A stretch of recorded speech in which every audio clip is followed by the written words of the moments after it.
Hello students. तो profit and loss के कुछ इंपॉर्टेंट फार्मूले को देखते हैं। जैसे प्रॉफिट एंड लॉस का मतलब क्या होता है। प्रॉफिट का मतलब कि इसके अंदर हमें क्या क्या समझना होता है। एक चीज़ होता है सीपी। सीपी का मतलब होता है कॉस्ट प्राइस। और एसपी का मतलब होता है सेलिंग प्राइस। यानी कोई भी वस्तु है, कोई भी ऑब्जेक्ट है, तो उसे हम जब परचेज करते हैं, जब हम खरीदते हैं, तो वो मेरा सीपी होता है। और जब हम उस वस्तु को, उस प्रोडक्ट को अगर हम बेचते हैं तो उसको कहते हैं सेलिंग प्राइस। ठीक है ना। तो सीपी मतलब कॉस्ट प्राइस होता है और एसपी मतलब सेलिंग प्राइस होता है। एक बात और ऐड करिएगा कि जो कॉस्ट प्राइस होता है उसके अंदर केवल वस्तु का, प्रोडक्ट का जो प्राइस है वो, और उसके साथ जो एक्स्ट्रा खर्च होता है यानी ओवरहेड, है ना, ये सारी चीज़ें किसके अंतर्गत आएंगी, सीपी के अंतर्गत। तो आज के इस वीडियो में देखेंगे कुछ प्रॉफिट एंड लॉस के इम्पॉर्टेंट फॉर्मूले को, जिससे कि क्वेश्चन बनाने में आपको मदद मिले। जैसे देखेंगे कि सबसे पहले हमें ये चेक करते हैं कि प्रॉफिट क्या होता है। प्रॉफिट का मतलब होता है लाभ। कि लाभ किसे कहते हैं, तो लाभ कब होता है, जब आप कोई वस्तु को कम दामों में खरीदते हैं और उससे अधिक दामों में जब आप उसे बेचते हैं। यानी आपका सीपी कम हो और आपका एसपी यानी सेलिंग प्राइस ज़्यादा हो, तब आपको प्रॉफिट होता है। तो प्रॉफिट निकालने का क्या फॉर्मूला होता है, selling price minus cost price. जब आप करोगे तो वहाँ से आप प्रॉफिट निकालोगे। यानी कि प्रॉफिट तभी होता है जब सीपी हमारा कम हो और एसपी हमारा ज़्यादा हो। यानी हम कम में खरीदे और ज़्यादा में बेचे, तब हमको प्रॉफिट होता है। ठीक उसी तरीके से दूसरा फॉर्मूला होता है लॉस का। लॉस कब होता है, जब आप ज़्यादा में खरीदते हो और कम दामों में बेच देते हो। जब आप किसी पेन को 10 रुपये में खरीदे और 8 रुपये में बेच दिए तो उसको कहते हैं लॉस। उसके बाद प्रॉफिट एंड जब लॉस हो जाता है, अब यहाँ देखेंगे कि प्रॉफिट एंड लॉस से भी कई दो फार्मूले निकलते हैं। जैसे देखेंगे तीसरा फार्मूला यहाँ से ये बन सकता है कि आपको क्वेश्चन में प्रॉफिट दे दे और सेलिंग प्राइस दे दे और आपसे कॉस्ट प्राइस आपसे पूछ ले। क्या कि प्रॉफिट आपका गिवन है और सेलिंग प्राइस आपका गिवन है, तो सीपी क्या होगा।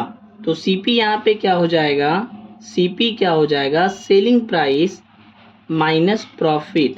सेलिंग प्राइस माइनस प्रॉफिट, ये आपका सीपी हो जाएगा। तो यहाँ पे देखेंगे कि सीपी अगर आपसे पूछ ले तो एसपी माइनस प्रॉफिट हो जाता है। प्रॉफिट के केस में, अगर प्रॉफिट के केस में ही अगर आपसे सेलिंग प्राइस पूछ लिया जाए यानी एसपी पूछ लिया जाए, तो ये माइनस सीपी इधर जाके प्लस सीपी हो जाएगा। यानी प्रॉफिट में सीपी ऐड हो जाएगा, प्रॉफिट प्लस सीपी। ठीक इसी तरीके से लॉस से भी दो क्वेश्चन बन सकते हैं। जैसे कि 5वां नंबर फॉर्मूला मेरा ये बनेगा कि अगर लॉस दे रखा है और सीपी दे रखा है और आपसे क्या पूछ लिया जाए, एसपी पूछ लिया जाए, तो एसपी यहाँ पे क्या हो जाएगा, एसपी आपसे पूछ लिया जाए और आपसे लॉस दे रखा हो, क्या दे रखा हो, लॉस, तो एसपी इधर माइनस है तो इधर प्लस में आ गया और सीपी माइनस लॉस हो जाएगा, सीपी माइनस लॉस, तो आपका एसपी यहाँ पे निकलेगा। अब इसी तरीके से लॉस के केस में एसपी निकल गया। अगर लॉस से सीपी पूछ लिया जाए आपसे, तो सीपी का फॉर्मूला हो जाएगा loss plus SP, loss plus selling price. तो इस तरीके से इन दो फार्मूला से 4 फार्मूले और रेडी हो जाते हैं। तो ऐसे ऐसे करके क्वेश्चन पूछा जाता है। इसके बाद आपसे पूछा जा सकता है प्रॉफिट परसेंट। प्रॉफिट परसेंट पूछ ले, प्रॉफिट को ही हम लोग गेन परसेंट भी बोलते हैं। तो प्रॉफिट परसेंट का फॉर्मूला हो जाता है profit into 100, profit into 100 upon CP. 100 percentage में बदलने के लिए होता है प्रॉफिट बाई सीपी और 100 से मल्टीप्लाई। आपसे ये भी क्वेश्चन लॉस में भी पूछा जा सकता है कि लॉस परसेंट क्या होगा।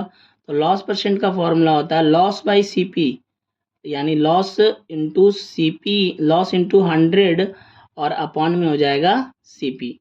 तो यहाँ से प्रॉफिट परसेंट भी पूछा जा सकता है और लॉस परसेंट भी। मान लीजिए इसी तरीके से किसी क्वेश्चन में आपको प्रॉफिट परसेंट दे रखा हो और सीपी यानी कि सेलिंग कॉस्ट प्राइस दे रखा हो, तो तब एसपी कैसे निकाला जाता है। तब एसपी निकालने का फॉर्मूला होता है cost price into 1 plus profit percent. Profit percent, तो प्रॉफिट परसेंट हटाएंगे बटे 100। तो आप इस तरीके से एसपी निकाल सकते हैं। जिस क्वेश्चन में सीपी पता हो और प्रॉफिट परसेंट पता हो, तो इस तरीके से सेलिंग प्राइस को निकाला जा सकता है। ठीक इसी तरीके से आपका कॉस्ट प्राइस भी पूछा जा सकता है, प्रॉफिट परसेंट अगर गिवन हो और कॉस्ट प्राइस पूछा जा रहा है और सेलिंग प्राइस गिवन हो, तो कॉस्ट प्राइस का इस टाइम फॉर्मूला क्या हो जाएगा, SP अपॉन बटे 1 प्लस प्रॉफिट परसेंट, और प्रॉफिट परसेंट रह जाएगा बटे का 100। तो इस तरीके से आप इसका कॉस्ट प्राइस निकाल सकते हैं। आगे देखेंगे, अब यहाँ पे देखेंगे कि प्रॉफिट और CP प्रॉफिट परसेंट का क्वेश्चन मैंने देखा। अब लॉस परसेंट का भी देख लीजिए। मान लिया जाए कि आपको लॉस परसेंट दे दिया जाए और आपका CP दे दिया जाए, तो फिर क्या है, SP क्या होगा, यानी सेलिंग प्राइस क्या होगा वहाँ पे। तो उस टाइम फॉर्मूला होता है CP minus CP into 1 minus loss percent, और परसेंट हटा देंगे तो बटे में क्या हो जाएगा, 100, यानी CP into 1 minus loss percent. मान लिया जाए आपसे उस टाइम SP दे दे और लॉस परसेंट दे दे और आपसे CP पूछ ले, तो CP का फॉर्मूला वहाँ पे क्या हो जाएगा, तो CP का फॉर्मूला हो जाएगा selling price up on 1 minus loss percent. तो इन फॉर्मूले का यूज करके आप प्रॉफिट एंड लॉस के सारे क्वेश्चन को आराम से सॉल्व कर सकते हैं।